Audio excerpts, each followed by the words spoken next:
live. A mom of one of my son's classmates was telling me, yeah, every day, 9 o'clock, it shows up. So here I am. Glad to be here. Glad you're tuning in and excited to share a little bit with you. This week, I've been sharing about my conversation with Nate Chatfield. He's a college soccer coach, women's soccer coach, played collegiately as well. And as we discussed, we talked about this new generation. And that's kind of in this phase where we're at, sharing different podcasts, different thoughts that I'm having, and stuff that I'm experiencing as a coach with Gen Z athletes. And as Nate and I talked about it, we discussed that the struggle is real. The struggle is real right now with leaders. It's a generational struggle of how to connect with the younger generation. This is what I believe, what I've read, what I've seen from authors such as Jason Dorsey, who wrote Zeconomy, is it's not a new phenomenon. We've had it in every generational shift where leaders, they're forced to connect. Now, it used to be in past generations, the desire, necessity to connect wasn't quite there. Now we see the impact. Now we see the impact of connection or not.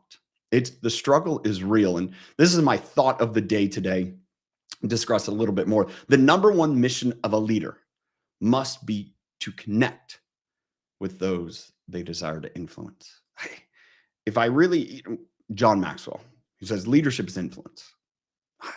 I'd even go beyond that and say leadership is all about connection.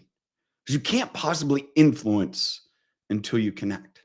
You can't share with someone and help move them if you don't know where they're starting from. I believe technically nothing matters. Tactically, nothing matters until you can connect. I think about the great generals in American military history, and they were phenomenal at connecting with their officers and their soldiers.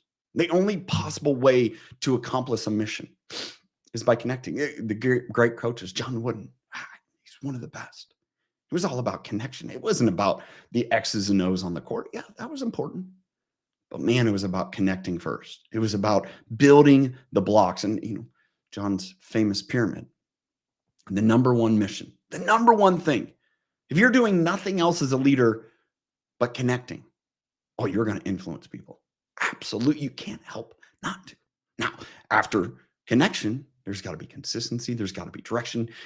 Part of connecting is sharing a vision for people to say, I want to go with that. But it's about meeting where they're at. It's about understanding who you are so you can better connect. We talked about that earlier this week. And don't be yourself at the expense of others. Part of that is, what currency are you paying? I shared this with a friend earlier this week. Quit handing out Swiss francs when the only currency people can use are British pounds. Doesn't work. You can give them all the money in the world, but if it's not a currency they can use, it's not going to get them anywhere. They can't go buy food. They can't buy the necessities. And if they can't do that, they're going to look somewhere else. That's a leadership lesson and adage.